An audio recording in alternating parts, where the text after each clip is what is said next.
இன்றைக்கி உப்பு உருண்டை செய்ய போகிறோம். கிராமத்துலலாம் செய்வாங்க. அது வந்து ரொம்ப நல்லாயிருக்கும். ஈவினிங் ஸ்நாக்காக சாப்பிட்றது ஃபில்லிங்காகவும் இருக்கும். பிரேக்ஃபாஸ்ட்டாக கூட சாப்பிட்டுக்கலாம். டின்னருக்கு லைட்டாக வேணும்னவங்க இது சாப்பிட்லாம். அதுக்கு தேவையான பொருள் என்னென்னு பார்க்குறேன். முதல்ல பச்சை அரிசியை 2 மணி நேரத்துக்கு மேலே 3 மணி நேரம் வரைக்கும் ஊற வைக்கணும். ஒரு தடவை கழுவிட்டு நல்ல தண்ணி ஊற்றி ஊற வைங்க. அந்த தண்ணி வச்சுருக்கேன், இதுதான் ஊற்றி அரைக்க போகிறோம். நான் 1.5 கப் போட்டிருக்கேன், நீங்கள் 1 கப் போட்டுக்கோங்க. பெருங்காயம் 1 ஸ்பூன், கடுகு 1 ஸ்பூன், உளுத்தம்பருப்பு வந்து 2 டேபிள் ஸ்பூன், கடலைப்பருப்பு 3 டேபிள் ஸ்பூன், பச்சை மிளகா 2 நைஸாக நறுக்குனது, காஞ்ச சிவப்பு மிளகா 2 இது கிள்ளி வச்சுருக்கேன், கருவேப்பிலை தாளிக்கிறதுக்கு, தேங்காய் அது பாருங்களேன் இப்படி பதியாக வர மாதிரி திருவி வச்சுக்கிறோம்.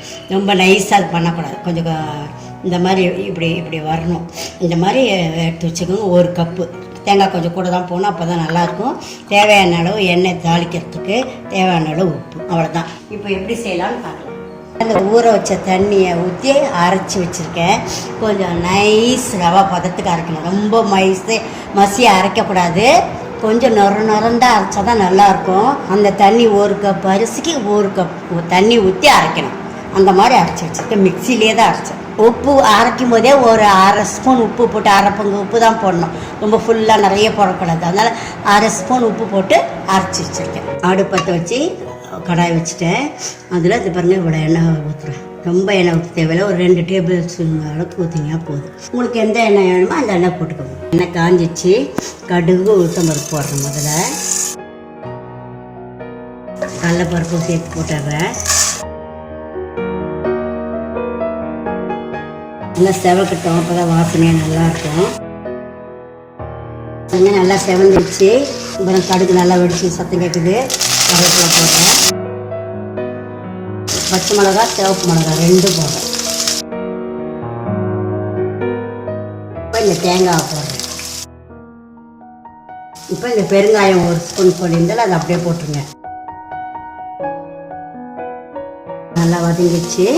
இப்போ நம்ம தண்ணியோட மாவை அப்படியே இதில் போட்டுக்கணும்.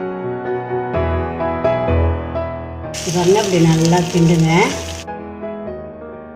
பச்சரிசி மாவு இந்த தண்ணியில் வேகணும். நல்லா இப்படி வெந்துடுச்சு. இப்போ இறக்கி வச்சுட்டு ஆறினோடனே நல்லா பிசைஞ்சிட்டு உருட்டி ஆவியில் வேக வைக்கணும்.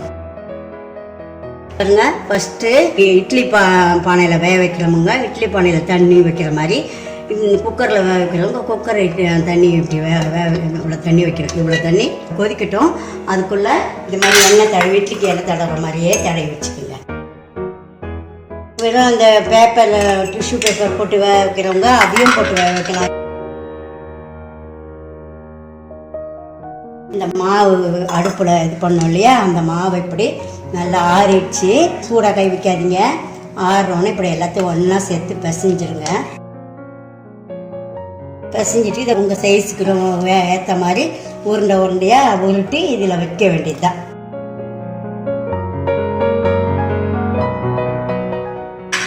எல்லாத்தையும் செஞ்சு வைக்க போகிறேன். உருட்டி அப்புறம் வெந்த பிறகு உங்கள்கிட்ட திருப்பி காட்டுறேன். அந்த மாவை எல்லாம் உருட்டி எல்லாம் வச்சுட்டேன். கிட்டத்தட்ட 25 உருண்டை வந்திருக்கு. நீங்கள் 1 கப் போட்டிங்கன்னா கொஞ்சம் கம்மியாக வரும். நான் 1.5 கப் போட்டிருக்கேன். தண்ணி நல்லா கொதிச்சிச்சு. தண்ணி இட்லி பானையில் அதிலே இட்லி வைக்கிற மாதிரியே இப்படி வச்சிட்றேன். வெயிட் போடாதீங்க. சும்மா ஆவி இட்லி எப்படி ஆவியில் வேக வைப்போமோ அதே மாதிரி தான் வேக வைக்கணும். வெயிட் போடக்கூடாது. 5 to 10 minutes பார்த்தாலே தெரிஞ்சிடும் வெந்துருச்சானே. தெரியாதவங்க ஒரு குச்சியோ ஊசியோ வச்சு உள்ளே அமுக்கி எடுத்திங்கன்னா ஒட்டாமல் வந்துச்சுன்னா வெந்துருச்சுன்னு அர்த்தம்.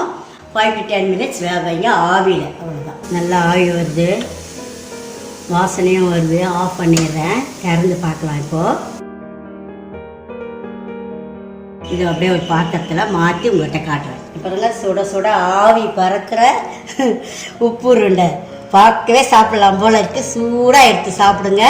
சுகன்யா, கிரிஜா, மணிமொழி, குமுதா எடுத்து உப்பு உருண்டை சாப்பிடணும்னு நினைக்கிறவங்க எடுத்து சாப்பிடுங்க. முக்கியமாக சுகன்யாவும் கிரிஜாவும் செய்யுங்கன்னு கேட்டீங்க. நான் செஞ்சுட்டேன். செஞ்சு சாப்பிட்டு எப்படி இருக்குன்னு கமெண்ட் சொல்லணும். உங்கள் கமெண்ட்டை நான் எதிர்பார்த்துட்டே இருக்கேன். இந்த வீடியோ பார்த்ததற்கு நன்றி. இந்த ரெசிபி உங்களுக்கு பிடிச்சிருந்தா லைக் பண்ணுங்கள், ஷேர் பண்ணுங்கள்.